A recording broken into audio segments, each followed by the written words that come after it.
Dhaka metropolitan police সম্মানিত নগরবাসী জনশৃঙ্খলা ও নিরাপত্তা দিতে প্রতিশ্রুতিবদ্ধ। আমরা বিভিন্ন সময় আপনাদের সাথে বিভিন্ন বিষয়ে কথা বলে থাকি, যে বিষয়গুলো সর্বসাধারণের সম্মানিত মহানগরবাসীর সকলের জানা প্রয়োজন এবং আপনারাও সেই নিউজগুলো প্রত্যাশা করে থাকেন। সে ধরনের কিছু তথ্য আপনাদের সাথে আমরা শেয়ার করে থাকি। আজকেও সেরকম একটি অত্যন্ত গুরুত্বপূর্ণ বিষয় মনে করি, যে একটি অপরাধের যে কার্যক্রম অপরাধী সেটি আমাদের কাছে স্পষ্ট হয়েছে।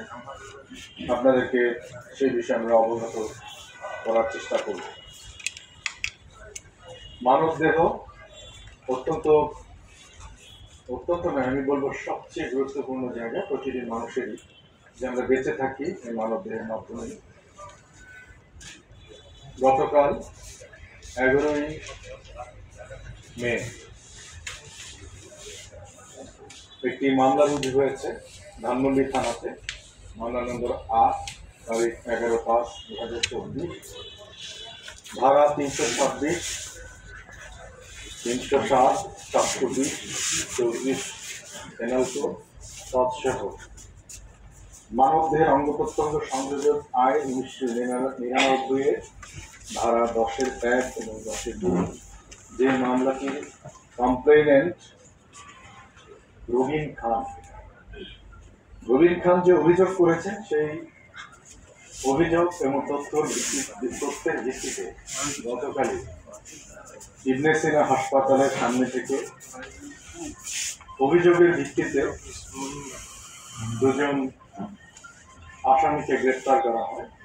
এই যে মামলাটি রুজু করা হয়, মামলাটির আসামির সংখ্যা এফআইআর নামীয় আসামি 6 জন এবং সেই সাথে অজ্ঞাত 10-12 জন। তদন্ত করার পরে অত্যন্ত রোমহর্ষক এবং অমানবিক কিছু আচরণের কার্যক্রম এবং বহিঃপ্রকাশ ঘটেছে বলে আমাদের কাছে প্রাথমিকভাবে প্রতীয়মান হয়েছে, এবং যে সম্পর্কে আমাদের সকলকে সজাগ থাকা প্রয়োজন। বিধায় আপনাদেরকে বিষয়টি আমরা বিস্তারিত অবগত করার চেষ্টা করব। প্রথমত, এই রবিন অত্যন্ত নিম্ন আয়ের মানুষ অথবা আর্থিকভাবে অত্যন্ত দুর্বল জায়গায় একজন মানুষ। তার যে দুর্বলতা পুঁজি করেই এই ঘটনাটি ঘটেছে। সে মিরপুরের গত 2023 সালের এপ্রিল মাসে মাসুম নামে এক ব্যক্তির সাথে পরিচয় হওয়ার পর থেকে তার সাথে কয়েকদিন কথাবার্তা হওয়ার পরে তাকে বোঝানো হয় যে মানব দেহে 2টি কিডনি রয়েছে, এই 2টি কিডনির প্রয়োজনীয়তা অপরিহার্য নয়। তার কারণ আমাদের হার্ট একটি, লিভার একটি, সেটিতে চলে, এটি একটি হলেও চলে। কিছুদিন কথাবার্তা বলার পরে তাকে প্রথমে তার সাথে কথাবার্তা তাকে চাকরি দেওয়ার কথা বলা হয়, যেহেতু সে আর্থিকভাবে অনেকানে ছিল, যে তাকে ভারতে তার ব্যবসা প্রতিষ্ঠান আছে, সে ব্যবসার জন্য নিয়ে যায়। সেইভাবে তাকে বলা হয়, তার পাসপোর্ট করা হয়, তারপরে তাকে নিয়ে যাওয়ার জন্য ল্যাবিক হাসপাতালে কিছু স্বাস্থ্য পরীক্ষা করা হয়। অ্যাকর্ডিংলি তাকে সেপ্টেম্বর মাসে তার সকল পরীক্ষা সম্পন্ন করে তাকে নিয়ে যাওয়া হয় দিল্লিতে নিয়ে ফরিদাবাদ নামক জায়গায় রাখা হয়। কিছুদিন 20-25 দিন থাকার পরে সে যখন বুঝতে পারে যে কোনো ব্যবসা প্রতিষ্ঠানের সাথে তার কোনো ব্যবসার সংশ্লেষ হচ্ছে না, তখন সে উদ্বেগ প্রকাশ করে। ইতিমধ্যে তার আলাপচারিতার যে অংশগ্রহণকারী ব্যক্তি মাসুম, সে বাংলাদেশি ছিল, এবং এখানে উল্লেখ্য যে তাকে কিন্তু রিসিভ করেছে অন্য 2 জন, এবং ইতিমধ্যে তার সাথে বেশ কয়েকজন লোকজনের বিভিন্ন জায়গায় বিভিন্নভাবে তাকে ফেস করতে হয়।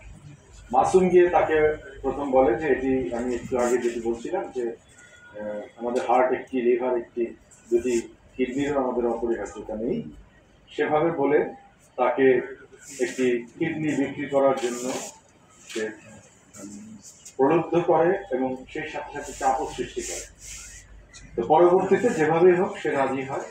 রাজি হওয়ার পরে তাকে নিয়ে যাওয়া হয় দিল্লির এশিয়ান হসপিটালে। সেখানে তাকে পরীক্ষা করা হয়, বিভিন্ন পরীক্ষা যখন করানো হয় হসপিটালে, সেটি যখন শেষ হয়, পরবর্তীতে তাকে গুজরাট কিডনি স্পেশালিস্ট হসপিটালে নেওয়া হয় এবং সে ভারতে যায়। তার পরিচয় এপ্রিল মাসে, কিছু টেস্ট হয় সেপ্টেম্বর মাসে। সে ভারতে যায় 2023 সালের 22 ডিসেম্বর। এরপরে দিল্লির এই হাসপাতালে কিছু পরীক্ষা নিরীক্ষা শেষে তার গুজরাট কিডনি স্পেশালাইজড হসপিটালে এবছরেরই 4 মার্চ তার বাম পাশের কিডনিটি তার অস্ত্রোপচারের মাধ্যমে খুলে নেওয়া হয় এবং এই রবিন গত 19/3/2024 তারিখে দেশে ফিরে আসে। এরপরে রমনা ডিভিশন তথা ধানমন্ডি থানা police, assistant police commissioner, additional police commissioner, তারা কনজিকিউটিভ ড্রাইভ দিয়ে ইতিমধ্যে আরও একজনকে গ্রেপ্তার করেছে এবং অভিযান চলমান আছে। এই 3 জনকে যে গ্রেপ্তার করা হয়েছে তাদের কাছে যে তথ্য পাওয়া গিয়েছে সেটি অত্যন্ত ভয়াবহ বলা যায়, এই কারণে যে তাদের এ ধরনের কাজকর্ম তারা বেশ কিছু করেছে এবং এখনো বেশ কিছু কাজকর্ম তাদের পাইপলাইনে রয়েছে। আমাদের অভিযান চলছে। আমরা আশা করি যে এই যে সংঘবদ্ধ অঙ্গহানি করার অপরাধ চক্রটি, তাদেরকে রবিনের যে অভিযোগ তার মাধ্যমে তাদেরকে ধৃত করা যাবে এবং তাদেরকে আইনানুগভাবে বিচারের মুখোমুখি করা যাবে। এবং আমরা মনে করি যে আমাদের যে 1999 সালের মানব দেহের অঙ্গ প্রত্যঙ্গ সংযোজন আইন যেটি রয়েছে, সেই আইনের যে অপরাধ, সে অপরাধ যাতে কেউ সংগঠিত করতে না পারে, যারা আমাদের প্রান্তিক মানুষদের কেউ ফুসলিয়ে বা ভুলিয়ে ভালিয়ে কোনোভাবে তারা অঙ্গহানি করতে না পারে, সেই বিষয়ে সকলে যেন সজাগ থাকে। সকলের জননিরাপত্তা, জনশৃঙ্খলা সহ প্রত্যেকটি মানুষের তার দেহের যে নিরাপত্তা সেটিও যেন যথাযথ থাকে, সেটি আমরা প্রত্যাশা করি। এই বিষয়ে সকল মানুষের আমরা সচেতনতা প্রত্যাশা করি।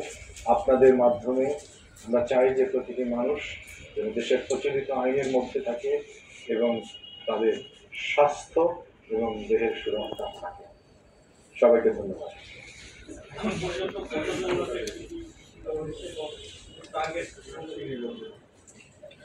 মনে রাখতে হবে যে টার্গেট মূলত যাদের এই ধরনের একটি অঙ্গ দিতে চায় কারা, যার আর্থিক চাহিদা আছে অথবা সংকট আছে এবং ব্যাপকভাবে প্রায় নিড থাকলে কিন্তু তখন নিজের অঙ্গের ব্যাপারে এ ধরনের সিদ্ধান্ত কিন্তু খুব সহসা নেয় না।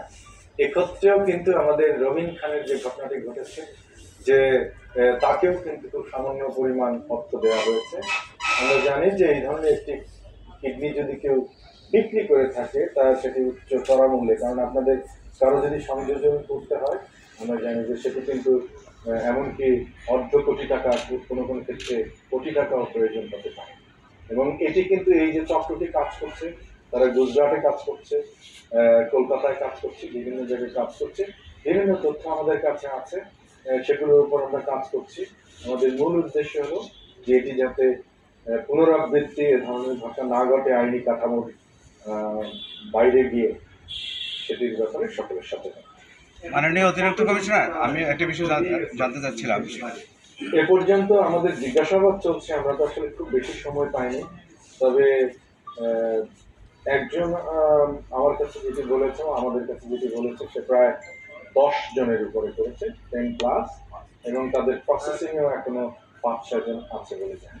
আমি একটা বিষয় একটু জানতে চাচ্ছি, সেটা হচ্ছে যে যাদেরকে কথা বললেন, ও তো জানতোই যে তাকে নিয়ে যাওয়া হচ্ছে এবং তার কিডনিটা নিয়ে নেওয়া হবে। যেহেতু আপনি বললেন যে ঢাকায় একটা টেস্ট করা হয়েছে, সে সবই জানে। এটা যদি হয়ে থাকে, তার সাথে কত টাকার চুক্তি হয়েছিল এবং আসার পর হয়তো বা সেই টাকাটা দেন দরবার হয়নি, সে এসে মামলা করেছে। না, আমি আমি আমি আপনাকে একটু কারেকশন দিয়েছিলাম। আসলে ঢাকায় বা বাংলাদেশে এই বিষয়টি ডিসক্লোজ করা হয়নি।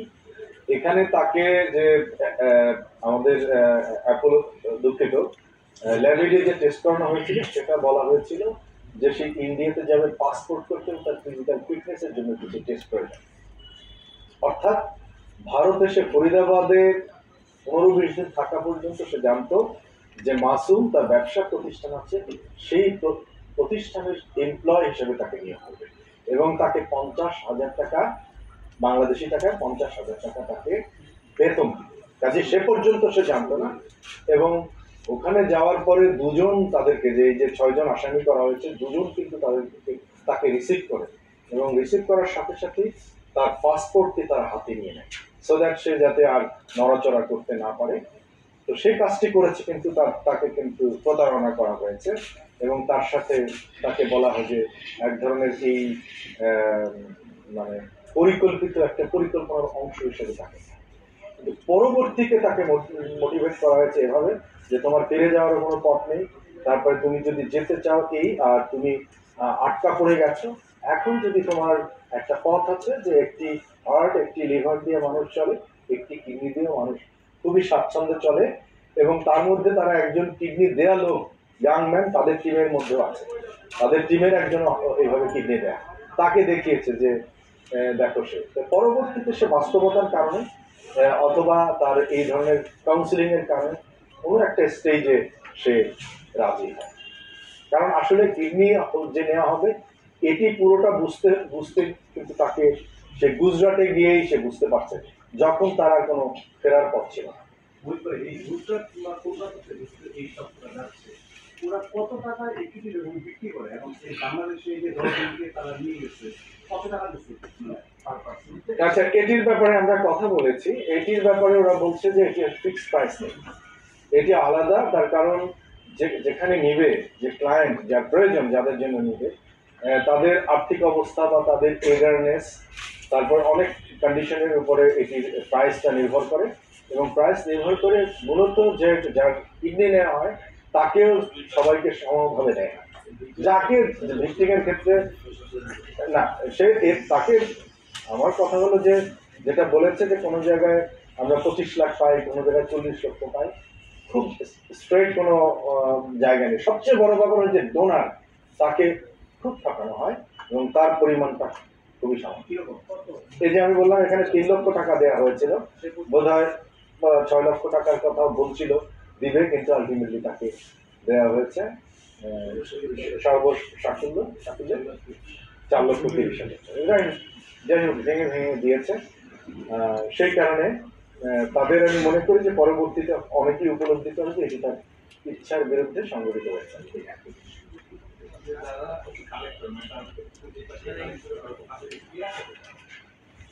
এরা আসলে এরা তাদের মধ্যে আন্ডারস্ট্যান্ডিং আছে এবং ডিস্ট্রিবিউট করে। আমি বললাম যে প্রাপ্তির উপরে নির্ভর করে তাদের তথ্য অনুযায়ী। এ পর্যন্ত আমরা তো আসলে খুব বলা যায় এক্সটেন্সিভ ইন্টারোগেশন করার সুযোগ আমাদের এখনো হয়নি, হয়তো পেলে আমাদের এখনো ড্রাইভ চলছে। হোপফুলি তারা, আমরা যদি আরো নিতে পারি তাহলে হয়তো ওদের কাছে জানা যাবে যে এর মধ্যে আরো কি প্রক্রিয়াগুলো তারা ফলো করে তাদের মধ্যে গিভ অ্যান্ড টেকের পরিমাণ বা কিভাবে, সেটা আমরা বিস্তারিত জানবো।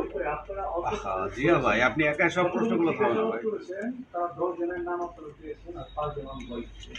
এটা তো খুবই আমরা আছি ভাই। তারপরও আপনাদের একটা আইডিয়া করতে পারছেন যে কি পরিমাণ লোক তারা এই না, আইডিয়া আসলে এখন কনফার্ম না, কারণ আমি ধারণাগত কথা বলতে চাই না। রাদার তাদের কাছ থেকে যে সুনির্দিষ্ট যে সংখ্যা আসবে বা যাদের আসবে, আমরা ওটার উপর কাজ করবো।